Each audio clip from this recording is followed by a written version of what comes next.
Welcome back. Summer is officially here, and that means more time outdoors, more sunshine, and a good reminder to think about skin health. Dr. Andrew Menkes, board-certified dermatologist with Golden State Dermatology, joins us now with what you need to know to keep your skin healthy this summer. Thank you so much for being with us today. Thanks for having me. Yes, I am so excited to chat with you about all things sunscreen and sun protection. We have to first start with a new ingredient that the FDA has just approved to be okay here in the U.S. Tell me about that. Well, the short name is BEMT, the long name is bemotrizanol.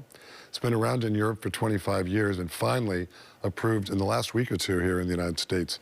So you'll be seeing BEMT in a lot of sunscreens. Okay, and I don't know, for me, I always see, you know, it's very trendy that people will go across to Europe and they freak out about all the sunscreen there and they want to buy it all up and bring it back. So that means we're going to get it here in the U.S. Why is this ingredient superior to what we have now? Well, the problem is trying to block the UVA rays. You know, there's UVB and UVA rays, which we're trying to block with sunscreen, both of which are carcinogenic. Up until now, we did not really have, except for the mineral sunscreens, zinc, for example, we did not have an ingredient that blocks the A rays very well. You'll see in some of the sunscreens something called avobenzone, but after 30 minutes, it's gone because it's not stable in light, which is a problem. Okay. This is stable for 5 hours in sunlight, and it blocks the UVA very well, doesn't get absorbed into the bloodstream, which is one of the, I think it's a myth that it's a problem, but people think it's a problem. Okay. So you have a blocker that's stable, that's safe. Yeah. So better protection that's going to last longer. Right. Pretty much. Okay, great. I want to talk about the role of sun protection in preventing skin cancer. Just how important is it to put on that sunscreen daily? Well, it's pretty important because, look, it does, what sun does to damage the skin, besides skin cancer, is wrinkling and aging and brown spots, things that people don't like. But more importantly, is the role of the sun in causing skin cancer. Basal cell carcinoma, squamous cell carcinoma, there are others. Those are two common ones. And then there's melanoma, which can metastasize and spread much more easily than the other ones. Okay, so definitely you got to be applying that daily sunscreen. Very, very important. And then I want to talk about some social media myths. So is vitamin D the best to get it from the sun? That's what some people think, but it's actually not true. You certainly can get vitamin D made in the skin if the skin is exposed to ultraviolet light, UVB particularly, and it only takes anywhere from 5 to 15 minutes to generate vitamin D in the sun. However, the question is this the best way to get enough vitamin D? Well, if you're going to be out for 5 minutes, frankly, that's not bad. But if you really want to be safe, you want to take vitamin D either orally or there's vitamin D supplements, vitamin D3, which you can get as a supplement easily. You can also get it in certain foods, you know, like egg yolks and spinach and liver and a few other types of foods.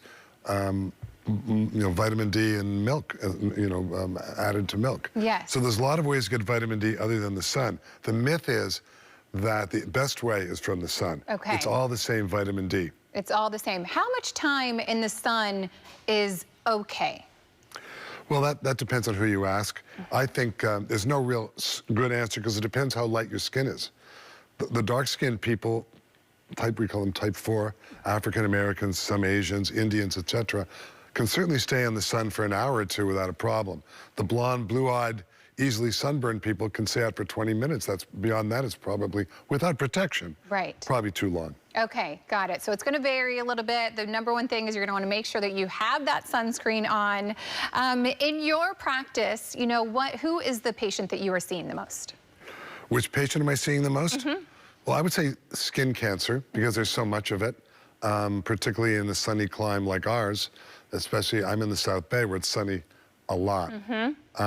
Although point out that the fog in San Francisco does not block sunlight, so you can get burned anyway. Yes. But I would say the commonest person that I'm seeing is either the skin cancer patient or, frankly, the people who have sun damage and don't think they look so good. Yes. And they want that fixed, too. Okay. Any other tips as we're heading into summer to making sure that we are staying protected and not getting burned?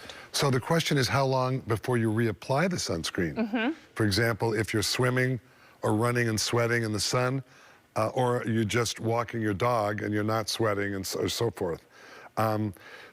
The dogma has always been 2 hours, every 2 hours if you're not sweating or swimming, and every 45 minutes if you're running, sweating, etc.